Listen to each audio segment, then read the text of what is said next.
राजहंस classes में आपका स्वागत है।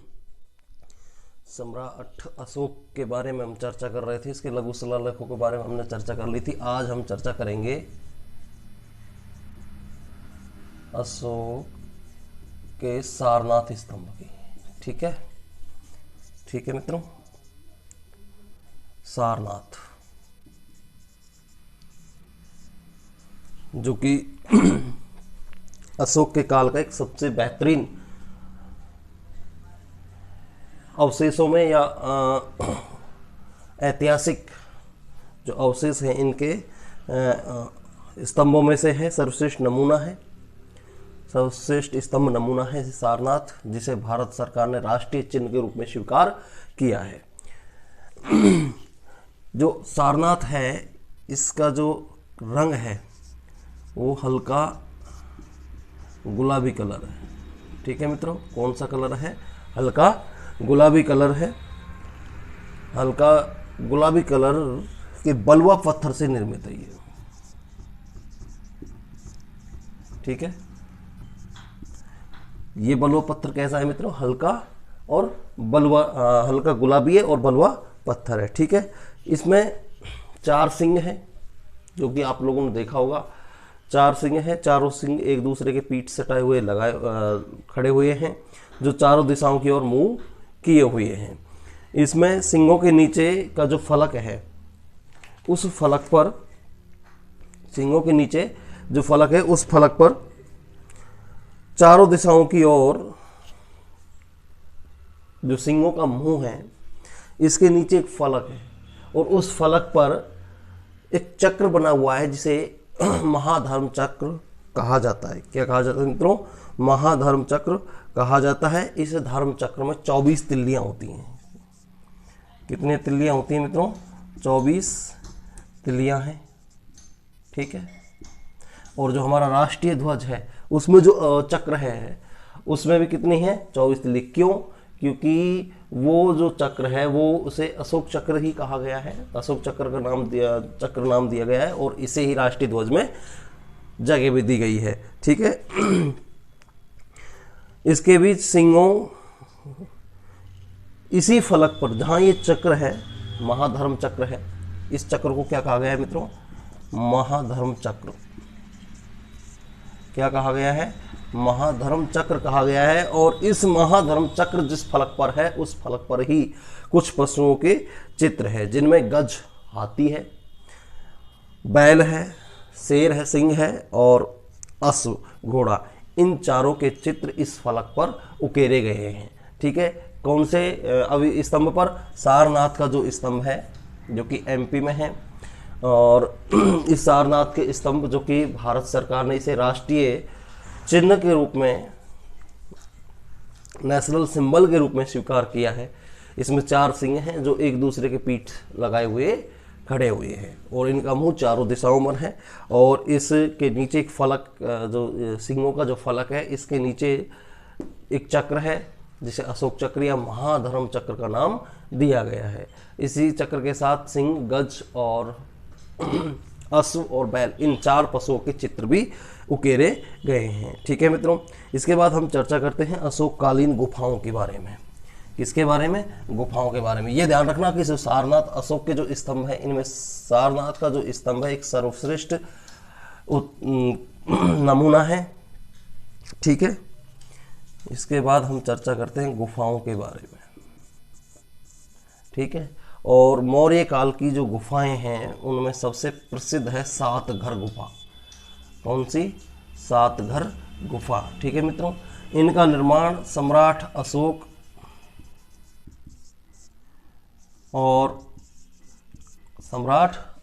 और इनके पौत्रों दशरथ ने करवाया था। ठीक है मित्रों, ये जो 7 घर गुफाएं हैं जो मौर्य काल में बनाई गई हैं, इनका निर्माण सम्राट अशोक ने और दशरथ ने करवाया था। या यूं कहें कि भारतीय इतिहास में इन दोनों, सम्राट अशोक को गुफाओं का निर्माता कहा जाता है। गुफाओं का निर्माता। ठीक है मित्रों, कहा जाता है। क्यों? क्योंकि इन्हें सर्वप्रथम जो भारतीय इतिहास में सर्वप्रथम जिन गुफाओं का निर्माण जिन्होंने करवाया था, जिन शासकों में, उनमें सबसे पहले अशोक और दशरथ, या दशरथ जो कि अशोक का ही पौत्र था का नाम आता है। इनमें इन्होंने 7 गुफाओं का निर्माण करवाया है और ये 7 गुफाएं 12 बार की पहाड़ी और नागार्जुन की पहाड़ी,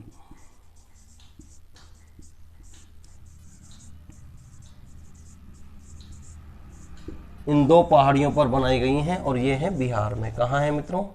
बिहार में। ठीक है, 12 बार की पहाड़ी और नागार्जुन की पहाड़ियों पर इनका निर्माण हुआ है। ठीक है, जो कि बिहार में।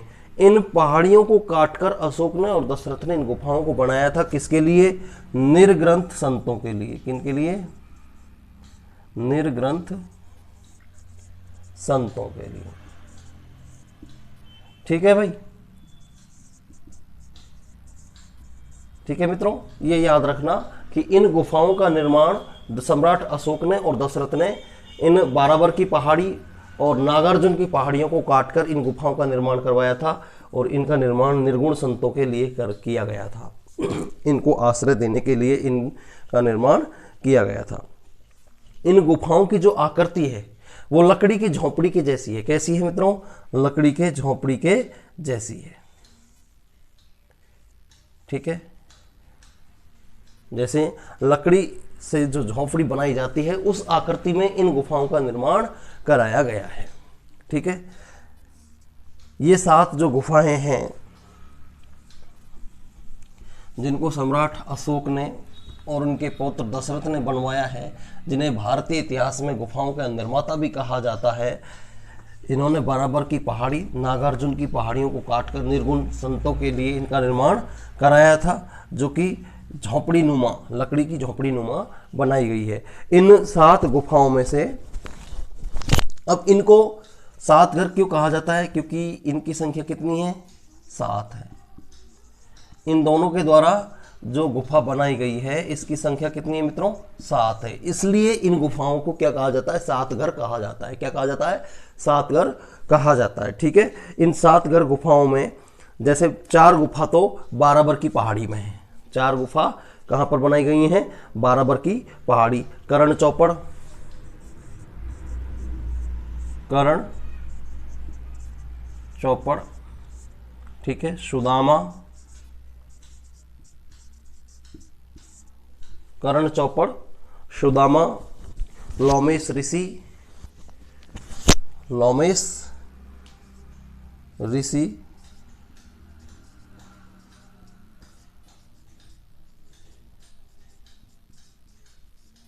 और विश्व झोपड़ी, विश्व झोपड़ी। ये जो 4 गुफाएं हैं ये हैं 12 बार की पहाड़ी पर। कहाँ है मित्रों? 12 बार की पहाड़ी पर। कहाँ बनाई गई हैं ये 4 गुफाएं? 12 बार की पहाड़ी पर बनाई गई हैं। कर्ण चौपड़ा, सुदामा, लोमेश ऋषि और विश्व झोपड़ी। इन गुफाओं को 12 बार की पहाड़ियों पर बनाया गया है। इसके अलावा नागार्जुन की पहाड़ी पर 3 गुफाओं का निर्माण किया गया है, जिसमें गोपिका,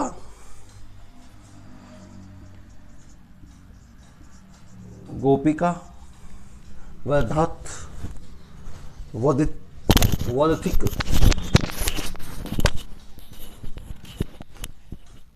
वदथिक, कौन सी मित्रों? वदथिक और वहीयक। इन 3 गुफाओं का निर्माण नागार्जुन की पहाड़ी पर किया गया है। ठीक है मित्रों, ये 7 पहाड़ियां हैं, 7 गुफाएं हैं। इनका निर्माण 12 बार की पहाड़ी और नागार्जुन की पहाड़ी पर किया गया है और इन 7 गुफाओं के समूह को ही 7 घर कहा गया है, 7 घर गुफाएं कहा गया है। इन 7 जो गुफाएं हैं इनका निर्माण अशोक के द्वारा और इनके पौत्र दशरथ के द्वारा कराया गया है। इनमें से सबसे महत्वपूर्ण जो गुफा मानी गई है वो गुफा लोमेश ऋषि की जो गुफा है, ये अपने दरवाजे के लिए, जो दरवाज़ा, इस गुफा का जो दरवाज़ा है वो अलंकृत रूप से बनाया गया है। यह प्रसिद्ध है दरवाजे की विशेषता के कारण। ठीक है, मैं यहाँ लिख देता हूँ आपको, दरवाजे के अलंकरण के कारण, अलंकरण के कारण प्रसिद्ध है। ठीक है, कौन सी गुफा? लोमेश ऋषि की जो गुफा है, ये दरवाजे की विशेषता के कारण, या दरवाजे का जो प्रवेश द्वार है इसका, उस प्रवेश द्वार को बड़ी सौंदर्य तरीके से बनाया गया है, इसलिए ये प्रसिद्ध है। इस गुफा का निर्माण करवाया था दशरथ ने। किसने करवाया था मित्रों? दशरथ ने।